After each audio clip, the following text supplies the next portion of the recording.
안녕하세요. 하루페이스 말씀 충전 하필큐티 조종환입니다. 오늘 함께 나눌 하나님 말씀은 사도행전 28장 1절에서 15절까지 말씀입니다. 우리가 안전하게 목숨을 구한 뒤에야 비로소 그곳이 몰타섬이라는 것을 알았다. 섬 사람들이 우리에게 특별한 친절을 베풀어 주었다. 비가 내린 뒤라서 날씨가 추웠으므로 그들은 불을 피워서 우리를 맞아 주었다. 바울이 나뭇가지를 한 알음 모아다가 불에 넣으니 뜨거운 기운 때문에 독사가 한 마리 튀어나와서 바울의 손에 달라붙었다. 섬사람들이 그 뱀이 바울의 손에 매달려 있는 것을 보고 이 사람은 틀림없이 살인자이다. 바다에서는 살아나왔지만 정의의 여신이 그를 그대로 살려두지 않는다 하고 서로 말하였다. 그런데 바울은 그 뱀을 불 속에 떨어버리고 아무런 해도 입지 않았다. 섬사람들은 그가 살이 부어 오르거나 당장 쓰러져 죽으려니 하고 생각하면서 기다렸다. 그런데 오랫동안 기다려도 그에게 아무런 이상이 생기지 않자 그들은 생각을 바꾸어서 그를 신이라고 하였다. 파선한 배에서 모든 인원은 안전하게 섬에 상륙합니다. 섬 사람들은 친절을 베풀어서 불을 피워서 맞이해 줍니다. 아마 바다에서 힘겨운 싸움을 하고 나온 사람들에게 베푼 그런 선의였겠죠. 하지만 모든 인원들이 다 모닥불에 앉았을 거라고 생각되지는 않습니다. 아마 고위직의 로마 군인들 같은 경우에는 따로 대접을 받았을 거라고 생각을 해볼 수 있어요. 아마도 그리스도인들이 따로 모닥불에 둘러 앉아 있는 모습을 상상하는 것이 더 사실에 가까울 겁니다. 오늘 본문이 보여주는 그런 대명사들이 그렇게 이야기해 주는 것 같습니다. 어쨌든 바울이 나뭇가지를 한 알음 모아다가 불에 넣는 장면을 우리가 보게 되는데 만약에 많은 인원이 다 따로 이렇게 불가에 앉아 있었다면 이런 장면을 쉽게 목격하기는 어려웠을 겁니다. 바울이 나뭇가지를 그렇게 모아다가 불에 넣으니까 독사 한 마리가 튀어나와서 바울의 손에 달라붙었다 이렇게 소개되고 있는데요. 섬 사람들은 그 뱀을 보자마자 바울이 죽을 거라고 예상을 했어요. 연구자들은 몰타 섬에는 독사가 살지 않는다라고 지적을 하면서 이 이야기의 역사성을 의심하기도 합니다. 하지만 몰타 섬에 없는 뱀이 갑자기 바울을 문 것이라면 섬 사람들도 잘 모르는 뱀을 독사로 인식하는 것은 더 확실했겠죠. 이 뱀의 위험성과 죽음을 예고한 것이 더욱 자연스럽게 이해가 됩니다. 그런데 바울은 아무런 해도 입지 않아요. 섬 사람들의 생각과는 다르게 오랜 시간이 지나도 아무렇지 않습니다. 우리는 마가복음 16장 말씀을 떠올려 봐야 됩니다. 뱀을 집으며 무슨 독을 마실지라도 해를 당하지 않을 것이다 라는 그 말씀 말이죠. 분명히 사도는 뱀을 짚고 무슨 독을 마셔도 해를 입지 않는다는 것을 현실 세계에서 보여주고 있습니다. 이런 기적은 단지 살았다에서 의미를 찾아서는 안 됩니다. 마가복음에서 이 뱀을 집으며 무슨 독을 마실지라도 해를 받지 않겠다라고 하는 이 말씀이 만민에게 복음을 전파하라 라고 하는 명령 뒤에 온다는 사실을 우리는 생각해 봐야 됩니다. 바울은 로마를 향해서 이 복음을 전파하러 가는 길입니다. 복음을 전하는 일을 마치려 하면서 우리 주님의 보호하심은 강력한 사망의 위기들을 계속해서 넘기도록 만드십니다. 재판정에서 그리고 바다 위에서 뱀을 짚고 독이 몸속으로 들어오는 상황에서도 주님께서 지켜주십니다. 사람들은 바울을 신이라고 생각을 해요. 이전에 루스드라에서도 그런 일이 있었죠. 바울이 헤르메스라고 생각됐습니다. 하지만 그들의 오해가 벗겨지자 이 사람들은 굉장히 냉담하게 바울을 대하게 되는데 과연 이 섬 사람들은 어떤 반응을 보였을까요? 그 근처에 그 섬의 추장인 보블리오가 농장을 가지고 있었다. 그가 우리를 그리로 초대해서 사흘 동안 친절하게 대접해 주었다. 마침 보블리오의 아버지가 열병과 이질에 걸려서 병석에 누워 있었다. 그래서 바울은 들어가서 기도하고 그에게 손을 얹어서 낫게 해 주었다. 이런 일이 일어나니 그 섬에서 병을 앓고 있는 다른 사람도 찾아와서 고침을 받았다. 그들은 극진한 예로 우리를 대하여 주었고 우리가 떠날 때에는 우리에게 필요한 물건들을 배에다 실어주었다. 이어지는 말씀은 그 섬의 추장 보블리오의 아버지를 치료해주는 과정입니다. 치유의 기적이 일어난 건데 앞서 말씀에서 뱀을 집으며 무슨 독을 마실지라도 해를 받지 않겠다라고 하는 그 마가복음 말씀 뒤에 나오는 게 병든 자에게 손을 얹은즉 나으리라 라고 하는 말씀이죠. 그 말씀이 진짜 온전하게 이루어지는 것을 우리가 보게 됩니다.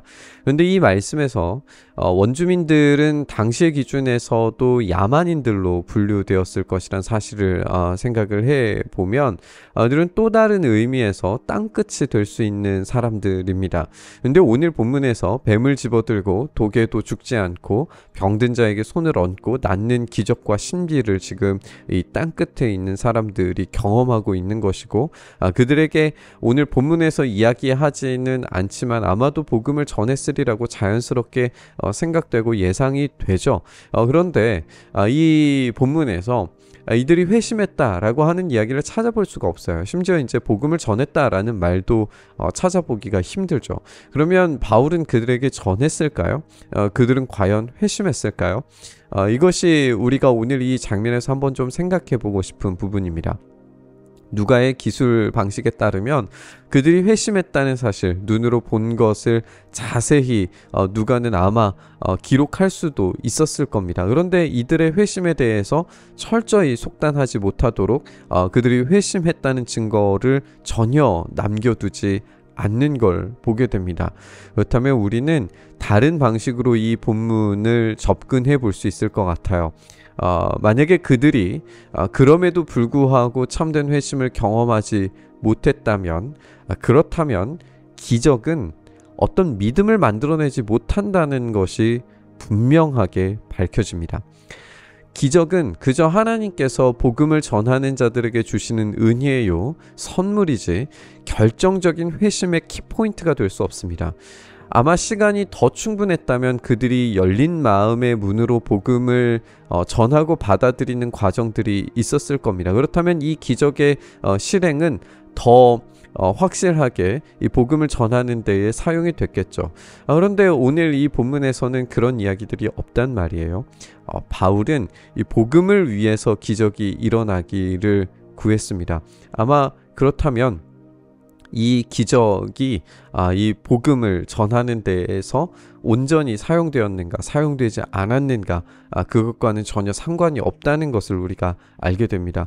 기적은 전적으로 주님께서 은혜로 베풀어 주시는 공급하시는 것이지 그것이 회심으로 곧바로 연결될 수는 없다는 사실을 우리가 깊이 생각해 봐야 할 것 같습니다.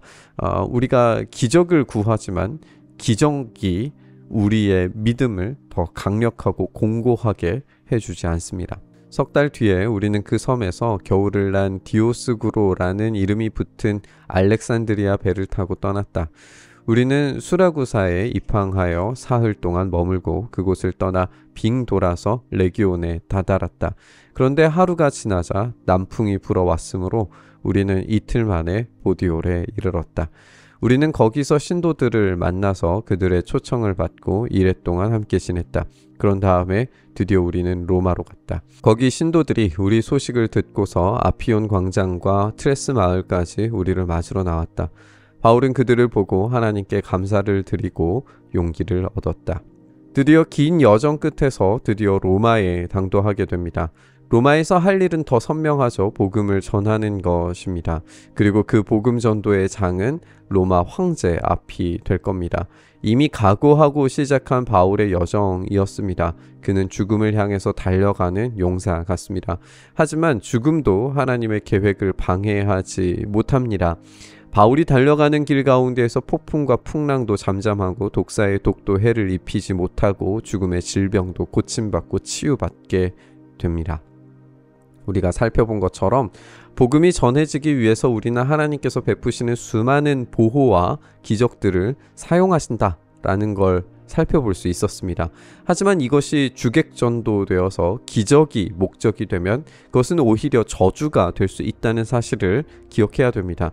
우리는 예수님의 말씀에 따라 주여 주여 하는 자마다 다 천국에 들어가지 못한다는 것을 알고 있습니다. 예수님을 주라고 부르는 자들 중에는 우리가 마태복음을 확인해 보면 주님의 이름으로 선지자 노릇도 하고 귀신도 쫓아내고 많은 권능을 행할 수도 있습니다. 하지만 그 기적과 권능이 하나님 나라에 곧장 들어가는 티켓이 아니라는 것을 확인하게 됩니다. 주님은 오로지 하늘에 계신 내 아버지의 뜻대로 행해야 그 나라에 들어갈 수 있다라고 단언하셨습니다. 사도 바울의 여정이 맞춰가고 있습니다. 사도 바울은 예수님께서 예언하신 그대로 그 길을 걸어가고 있습니다. 그리고 그 속에서 뱀을 집어들고 독의 해를 받지 않고 병든 자에게 손을 얹고 낫게 되는 기적의 연속들을 맛보고 있습니다. 하지만 이 노회한 선교사는 기적을 크게 보지 않습니다. 오로지 로마에 전해질 복음만이 유일한 관심사입니다. 우리에게도 잘못된 관심으로 치우쳐진 신앙이 아니라 참된 복음, 예수 그리스도 안에 있는 복음을 전해야 되는 줄 믿습니다. 그때에 선물처럼 기적과 섭리를 풍성하게 경험하게 될 줄 믿습니다. 그 은혜를 사모하고 소망하면서 우리 묵상과 기도의 자리로 나아가시죠. 주님, 그렇습니다. 우리가 주객 전도된 기적을 소유하고 싶어 하고 또 우리의 삶의 문제들이 해결되는 데에 우리의 관심사가 오로지 놓이지 않도록 주님 불쌍히 여기시고 긍휼히 여겨 주시옵소서. 오직 하나님의 뜻을 행하며 사는 것, 우리를 사랑하신 주님의 그 사랑에 합당하게 살아가는 것, 그것만이 우리의 유일한 관심사 되게 하여 주시옵소서. 그렇게 우리의 삶을 붙드시길 소망하며 우리 주님 예수님 이름으로 기도드리옵나이다. 아멘.